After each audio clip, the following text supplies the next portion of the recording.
जय हिंद। मैं हूं स्वप्निल तिवारी और सकार एकेडमी में आप सभी का फिर से स्वागत करता हूं। दोस्तों, जैसा कि आप सभी अवगत हैं, छत्तीसगढ़ सरकार के द्वारा बहुत सारी भर्ती परीक्षाएं आयोजित की जाने वाली हैं, जिसमें से अधिकतर भर्ती परीक्षाएं व्यापम के द्वारा आयोजित की जाएगी। व्यापम के द्वारा जब भी भर्ती परीक्षाएं आयोजित की जाती है तो परीक्षा में 150 प्रश्न पूछे जाते हैं, जिसमें से लगभग 50 क्वेश्चन मैथमेटिक्स और रीजनिंग अर्थात गणित एवं रीजनिंग से संबंधित होते हैं। कहने का तात्पर्य यह है कि 1/3 वेटेज के साथ गणित एवं रीजनिंग बहुत ही महत्वपूर्ण होता है और जब भी किसी मंडल या आयोग के द्वारा बहुत सारी भर्ती परीक्षाएं आयोजित होती है तो प्रश्नों के पैटर्न की पुनरावृत्ति होती है, रिपीटेशन होता है, वही पैटर्न के प्रश्न बार बार पूछे जाते हैं। तो इसीलिए सबसे ज़रूरी होता है ऐसे एग्ज़ाम की तैयारी के लिए प्रीवियस एग्ज़ाम में जितने भी प्रश्न पूछे गए हैं उन्हें आप हल करके ज़रूर देखें। तो इसीलिए मैं आप सभी के लिए एक वीडियो सीरीज़ लेकर के आ रहा हूं, जिसमें व्यापम के द्वारा ली गई विगत सारी परीक्षाओं के गणित एवं रीजनिंग के संपूर्ण प्रश्न के हल मैं आपको बताऊंगा। मैं कोशिश करूंगा कि सारे प्रश्न के हल आपके लिए बहुत ही आसान रहे, आपके लिए बहुत सिंपल रहे और बहुत जल्दी से बने। मैं उन प्रश्नों को भी आपको बताऊंगा जिसके हल 5 से 10 सेकंड में निकाले जा सकते हैं। मैं उन प्रश्नों को भी बताऊंगा जिसके हल 1 से 2 पेज के भी हो सकते हैं। इसके साथ ही मैं आपको यह भी बताना चाहूँगा कि गणित एवं रीजनिंग की पूरी तैयारी, संपूर्ण तैयारी करने के लिए आप सकार एकेडमी के ऑनलाइन कोर्स को भी ज्वाइन कर सकते हैं। इस ऑनलाइन कोर्स में आपको बेसिक से लेके एडवांस तक की अप्रोच सिखाई जाएगी। एक कॉन्सेप्चुअल अप्रोच के साथ आपको गणित सिखाया जाएगा। सारे वीडियो लेक्चर्स मेरे द्वारा ही लिए गए हैं। इस कोर्स के अंतर्गत आपको 150 से अधिक वीडियो लेक्चर्स रिकॉर्डेड फॉर्म में अवेलेबल होंगे, जो कंप्लीट सिलेबस के साथ होंगे। गणित है, डाउट आना स्वाभाविक है, तो यदि आपको डाउट आता है तो हमारे तरफ से आपको खुली छूट है कि आपको कोर्स के किसी प्रश्न में डाउट, किसी बुक के किसी प्रश्न में डाउट या किसी एग्जाम में आए हुए प्रश्न में डाउट है तो उसके लिए हम live doubt clearing interactive session organize करते हैं, जिसमें आप रियल टाइम में हमसे डाउट पूछते हैं। जो भी डाउट आप पूछेंगे हम आपको उसे समझाएंगे। इसके साथ ही वीडियो लेक्चर्स को देखने की कोई सीमा नहीं है, इसका एक्सेस बिल्कुल अनलिमिटेड है। इस पूरे कोर्स की वैलिडिटी 6 महीने की होगी और फीस रहेगी मात्र 999 रुपये। साथ ही इस कोर्स के अंतर्गत आपको टॉपिक वाइज ऑनलाइन टेस्ट भी उपलब्ध होगा। तो सकार एकेडमी के गणित एवं रीजनिंग के ऑनलाइन कोर्स को ज्वाइन करने के लिए सकार एकेडमी के एंड्रॉयड एप्लीकेशन को डाउनलोड करें, जिसका लिंक नीचे डिस्क्रिप्शन पर दिया हुआ है, और जल्द से जल्द अपना प्रवेश सुनिश्चित करें। पटवारी भर्ती परीक्षा 2019 में रीजनिंग, इसके पहले के वीडियोस में हमने पटवारी भर्ती परीक्षा 2019 का गणित का जितना भी प्रश्न आया हुआ था हमने सभी का सॉल्यूशन देखा, चाहे आसानी से बनने वाला, चाहे थोड़ा लेंदी होके बनने वाला। आज हम देखेंगे रीजनिंग का। रीजनिंग के जितने भी प्रश्न आए हैं देखेंगे। इस बात का ध्यान रखेंगे कि रीजनिंग के मैं आपको वही प्रश्न बताऊंगा जो इस बोर्ड में बताना संभव होगा। कहने का मतलब ये है कि कुछ नॉन वर्बल के प्रश्न जो काफ़ी बड़े बड़े फिगर, नॉन वर्बल यानी चित्र वाले प्रश्न, तो जो बड़े बड़े चित्र हैं जिसे मैं यहाँ बना के आपको नहीं बता सकता उसे मैं स्किप करूँगा। उसके अलावा जो मैं बता सकता हूँ रीजनिंग का बताऊँगा। तो जो चित्र वाले हैं वो वैसे भी थोड़े सरल होते हैं, हम बता नहीं सकते, ऐसा नहीं सोचना है, हम उसे बता सकते हैं। आपको डाउट रहे तो आप पर्सनली मुझसे पूछ सकते हैं, ठीक है। और यदि आपने कोर्स ज्वाइन किया है तो लाइव क्लास में मुझसे सीधा वो सवाल कर सकते हैं। चलिए बिना देरी के शुरू करते हैं। एक प्रश्न आया था, पहला ही प्रश्न था कोडिंग डिकोडिंग का।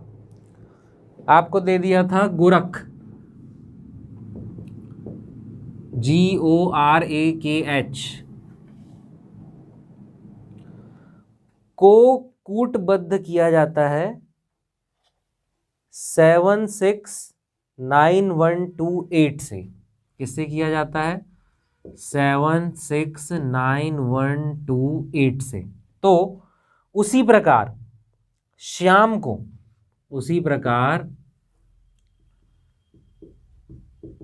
SHYAM श्याम को कूटबद्ध किया जाता है 18714 से।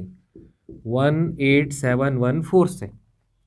तो कृष्णा का कूट होगा KRISHNA, तो कृष्णा का कूट होगा। क्लियर? चलिए अब इसका देखिए रीजनिंग है। रीजनिंग में ज़्यादा से ज़्यादा क्वेश्चन को सॉल्व करना जरूरी है, तभी हमें ज़्यादा से ज़्यादा पैटर्न समझ में आएगा। और रीजनिंग के मैक्सिमम जो आंसर होते हैं ऑप्शन डिपेंडेंट होते हैं, ठीक है। तो इसके साथ ऑप्शन भी साथ में रहना जरूरी है। तो मैं ऑप्शन आपके लिए नहीं लिख रहा हूँ, मैं सीधा जो पैटर्न है वो आपको समझा रहा हूँ, ठीक है। सीधा पैटर्न हम कैसे पहचानेंगे, देखिए पहला तो भाई यही होता है नंबर, जी का 7 दे दिया है, ओ का 6, आर का 9, ए का 1, के का 2, एच का 8, उसी प्रकार से उसमें वैल्यू भरना है, ये दे दिया है।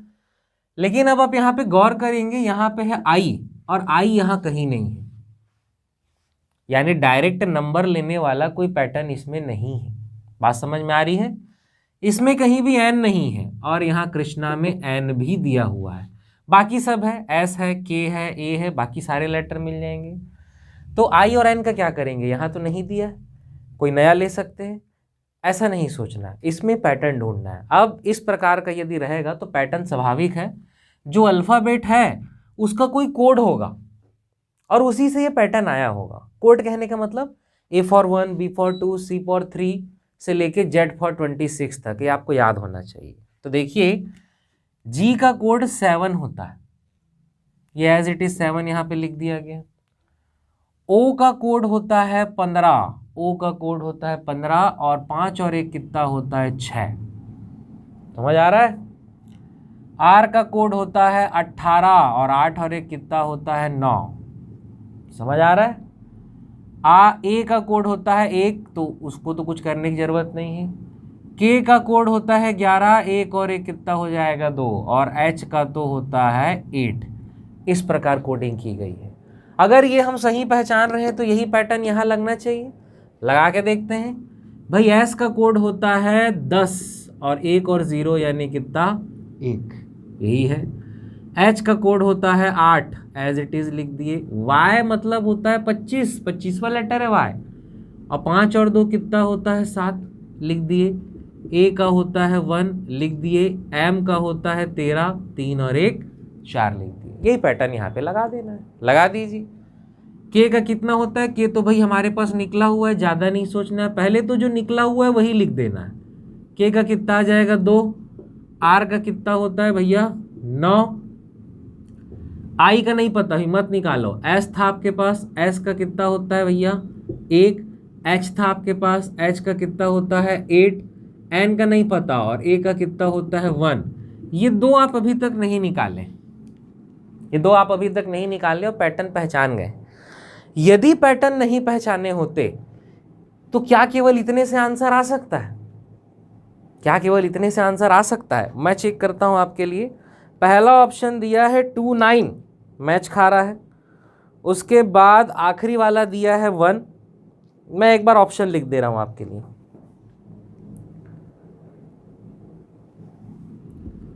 2 9 8 1 8 5 1,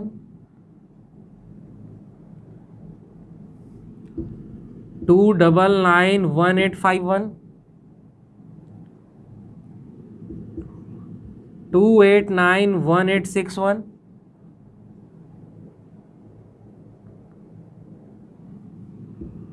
2 9 9 0 8 5 1। क्लियर? ठीक है। अब क्या केवल इतने से हमारा आंसर आ सकता है? शुरू का 2 9 2 9 2 9 2 9, ये वाला कट गया। आखिरी में 1, सब में 1 है, ये वाला तो हमारा कट चुका है, बाकी बचे तीनों में 1 है। एक छोड़ के इधर 1 8, एक छोड़ के 1 8 है, एक छोड़ के 1 8 है, और यहाँ वाला एक छोड़ के 0 8 है, ये कट गया। यानी ये दोनों में से कोई एक होगा। हाँ, हमारा किस्मत उतना अच्छा नहीं है, नहीं तो इतने में भी हो सकता है आपका आंसर आ जाए। तो पैटर्न तो हम जान चुके हैं, निकाल लेना है वैल्यू। आई मतलब क्या होता है? आई मतलब होता है 9, 9 एज इट इज़ आपका लिखा जाएगा, आई का कोड 9 ही होता है। और एन का मतलब होता है 14, 4 और 1 कितना होगा 5, तो यहाँ पे आ जाएगा तीसरा वाला 9, 2 9 9 वाला एक ही है, यही आपका आंसर होगा, बनेगा 2 9 9 1 8 5 1। ठीक, कोशिश करना है कि बिना पूरा आंसर निकाले आप चीज़ों को सॉल्व कर सकें। कोशिश करना है एग्ज़ाम में खासकर, ठीक है। तो जब प्रैक्टिस करेंगे तो ऐसा कोशिश करेंगे तो कम से कम आधा तो आपका आ जाएगा। अब आपको आधे के लिए ही सोचना पड़ेगा, वो सोचना आसान है। चलिए एक और प्रश्न मैं बताता हूँ। ये बारीक चीज़ें हैं, ठीक है। मैं अपने कोर्स में यही सब सिखाने का प्रयास किया हूँ और आई होप आप चीज़ों को समझ रहे हैं। अब जैसे रीजनिंग में एक और आसान प्रश्न आता है,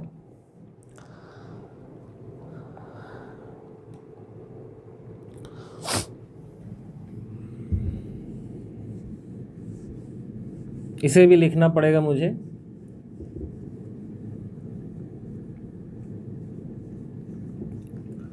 रीजनिंग है, लगभग सभी को लिखना पड़ता है, इसीलिए सारे प्रश्न हम यहाँ पे डील नहीं करेंगे। जिसमें बहुत ज़्यादा चित्र बनाना रहेगा वो यहाँ बनाना पॉसिबल नहीं है। आपको दिया है प्लस का अर्थ है डिवाइड, प्लस का अर्थ है डिवाइड, माइनस का अर्थ है मल्टीप्लाई, मल्टीप्लाई का अर्थ है माइनस, और डिवाइड का अर्थ है प्लस। तब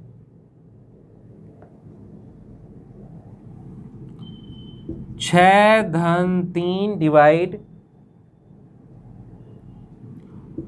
5-4 इंटू 6 क्या होगा। ये क्वेश्चन एग्जाम में रहेगा। ऑफलाइन पेपर है, एक तरफ हिंदी रहता है, एक तरफ इंग्लिश रहता है। यहीं आप सीधा प्रश्न साइन के ऊपर, उसी के ऊपर ही ओवर राइटिंग करके साइन बदल देना, चीज़ें सॉल्व होंगी आसानी से कम समय में। कैसे? प्लस का मतलब होता है डिवाइड। अब मेरे पास तो मिटालने की सुविधा है, मैं मिटाल के लिख रहा हूँ भैया। प्लस का मतलब डिवाइड होता है। डिवाइड का मतलब क्या होता है? प्लस। डिवाइड का मतलब प्लस होता है। माइनस का मतलब क्या है? इंटू। माइनस का मतलब इंटू, और इंटू का मतलब क्या होता है? माइनस। इसके बाद अप्लाई करेंगे आप बॉड मैथ्स। बॉड मैथ्स कहने का मतलब बी से ब्रैकेट, ओ से ऑफ या ऑपरेटर, या हिंदी में का। ऑपरेटर कहने का मतलब पावर, पावर पहले सॉल्व होता है, ठीक है। और फिर डिवीज़न, मल्टीप्लिकेशन, एडिशन, सब्ट्रैक्शन। तो यहाँ पे सबसे पहले डिवीज़न सॉल्व होगा, तो 6/3 यानी कि कितना आ जाएगा? 2 धन 5 गुणे 4 माइनस 6। फिर गुणित सॉल्व होगा तो 2 धन 20 माइनस 6। फिर धन सॉल्व होगा 22 माइनस 6। 22 माइनस 6 यानी आपका आंसर कितना आएगा? 16। आपका आंसर है 16, ऑप्शन नंबर सी बनेगा। तो ये रीजनिंग के उन क्वेश्चन में से जो बहुत आसान होते हैं। पहले साइन बदलना है जैसा प्रश्न में बदलने बोल रहा है, फिर बोर्ड में अप्लाई कर देना है, ठीक है। चलिए आगे चलते हैं। उसी प्रकार से एक पासा वाला प्रश्न है। पासा वाला प्रश्न बनाना थोड़ा सा आसान है, तो हम उसे बना के बता दे रहे हैं।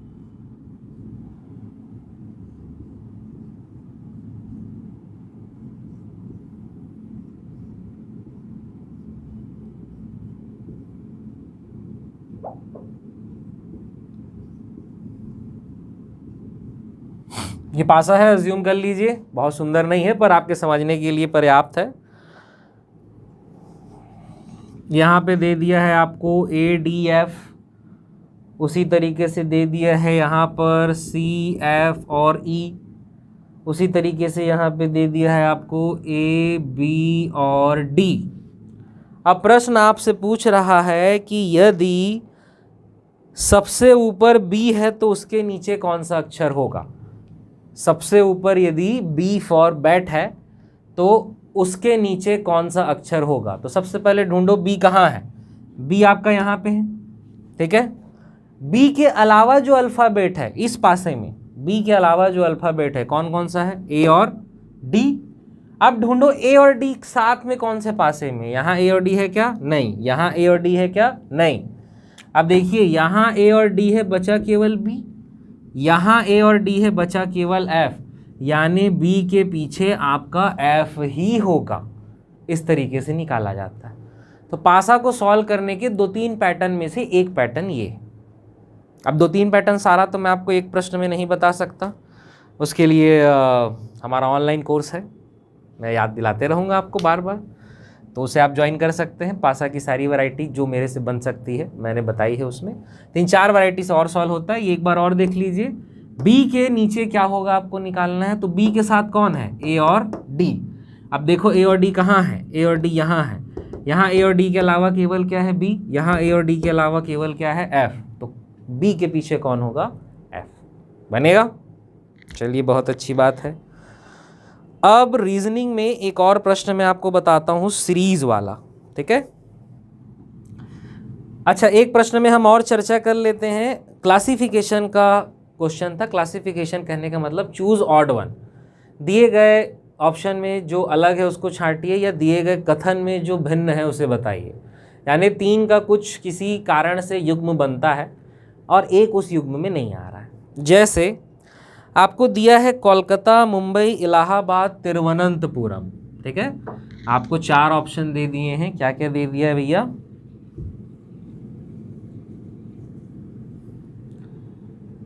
आपको दे दिया है कोलकाता, इलाहाबाद, मुंबई और तिरुवनंतपुरम, शॉर्ट में लिखे हैं, ठीक है। कोलकाता, इलाहाबाद, मुंबई, तिरुवनंतपुरम, इसमें अलग क्या है आपको बताना है, ठीक। अब देखिए अगर हम कोलकाता की बात करें तो पश्चिम बंगाल की राजधानी कोलकाता। तिरुवनंतपुरम की अगर हम बात करें केरल की राजधानी तिरुवनंतपुरम, ठीक है। मुंबई की हम बात करें तो महाराष्ट्र की राजधानी है। और इलाहाबाद की अगर हम बात करें, इलाहाबाद की, तो इलाहाबाद जो है उत्तर प्रदेश की राजधानी नहीं है, इलाहाबाद उत्तर प्रदेश का एक शहर है। तो इस पैटर्न से इलाहाबाद तो सही है, ठीक। लेकिन रीजनिंग में ऐसे प्रश्नों में क्या होता है, एक ही पैटर्न लगना चाहिए, अगर दूसरा पैटर्न लग गया तो वो गलत हो जाएगा। जैसे अगर मैं तिरुवनंतपुरम की बात करूं, बंदरगाह है समुद्र किनारे, मुंबई की बात करूं समुद्र किनारे बंदरगाह है, कलकत्ता नदी किनारे बंदरगाह है, लेकिन इलाहाबाद में बंदरगाह नहीं है, तो इसीलिए इलाहाबाद इसका आंसर, ठीक है। उसी प्रकार यदि मैं यहाँ पे कहूँ तो हमारा भी 2 कारण से इलाहाबाद ही आ रहा है, तो इलाहाबाद इसका आंसर होना चाहिए। मुंबई जो है आपका, सॉरी इलाहाबाद वो इकलौता शहर है जहां से इलाहाबाद के पास से कर्क रेखा गुजरती है, IST भारत की समय मानक रेखा गुजरती है। कोलकाता, मुंबई और तिरुवनंतपुरम से समय मानक रेखा नहीं गुजरती, ठीक है। और यहाँ पे हम बात करें तो देखिए आपका कलकत्ता में नदी बंदरगाह है वैसे देखा जाए तो, और तिरुवनंतपुरम में कोई बड़ा बंदरगाह नहीं, छोटा सा बंदरगाह है।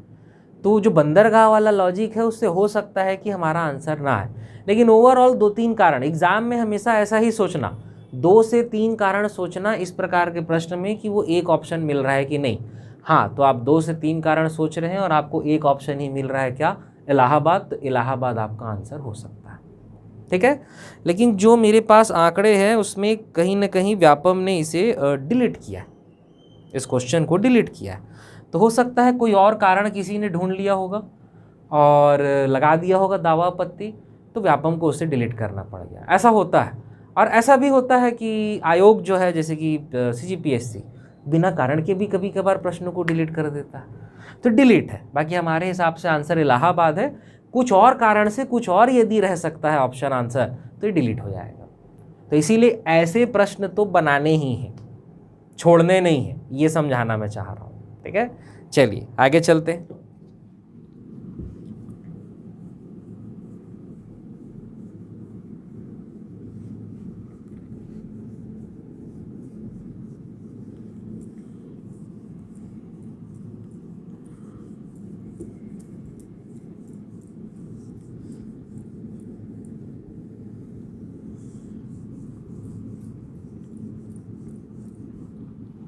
देखिए अगला एक सीरीज वाला प्रश्न है, वो मैं आपके लिए लेता हूं। EKGM ब्लैंक QM फिर ब्लैंक, ये आपको दिया है, आपको निकालना है। मैं सीधा आपको पैटर्न बताता हूं कि पैटर्न यहाँ पे क्या चल रहा है। आपको पैटर्न के लिए कोड पता होना चाहिए।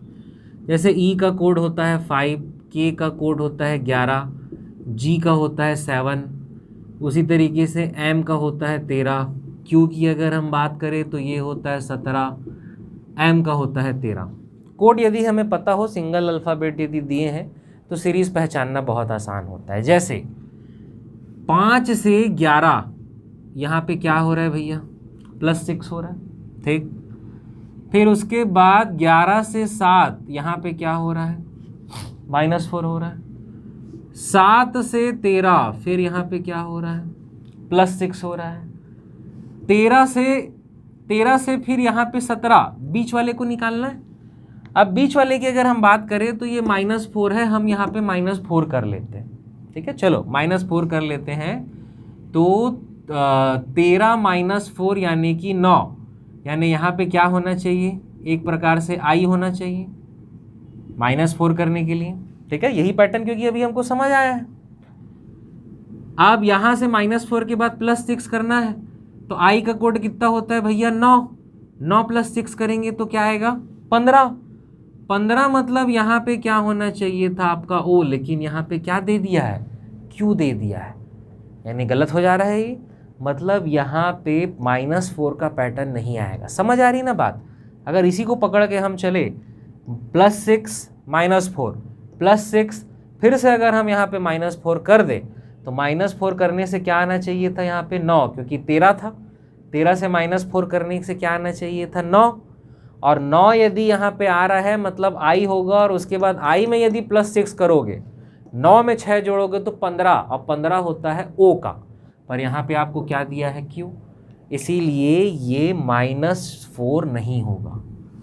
तो क्या होगा भैया, -4 नहीं होगा। तो यहाँ पे मैं आपको सीधा पैटर्न बता रहा हूँ, ये है -2, ठीक है। -2 करोगे तो 13 में से -2 गया, यानी कितना हो गया, 11, और 11 मतलब ये कितना है भैया, के, ठीक है। 11 मतलब हो गया आपका के। अब उसके बाद फिर ये +6 का पैटर्न तो चल ही रहा है। 11 में 6 जोड़ दिए 17, एज इट इज़ दिख रहा है। 11 में 6 जोड़ दिए तो कितना हो जाएगा, 17। हाँ आ रहा है, तो फिर यहाँ पे आप +6 कर दोगे तो कितना हो गया, 17।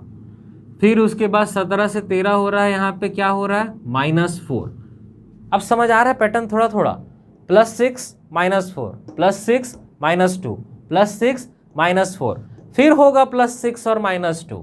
अब 13 में फिर से आपको क्या करना है, +6, तो 13 में +6 करोगे तो क्या होगा, 19, और 19 मतलब यहाँ पे क्या आ जाएगा, S, तो यहाँ पे आएगा आपका K और यहाँ पे आएगा S। थोड़ा सा ट्रिकी था, बहुत आसान था, ऐसा नहीं है। तो फाइनल आंसर आपका क्या आ जाएगा भैया, KS। समझ आया पैटर्न। तो पैटर्न जो पकड़ा जाए तो उसको एक बार ऑप्शन में रख के देख लेना है, फट से डिक्लेयर नहीं कर देना है कि क्वेश्चन गलत है, आयोग है व्यापम है तो गलत ही होगा, ऐसा नहीं है। क्वेश्चन में एक बार वैल्यू रख के देख लेना है। क्वेश्चन को गलत बोलने के पहले हमेशा 10 से 20 बार सोचना है, ठीक है। ये पैटर्न समझ में आया, ठीक। चलिए आगे चलते हैं।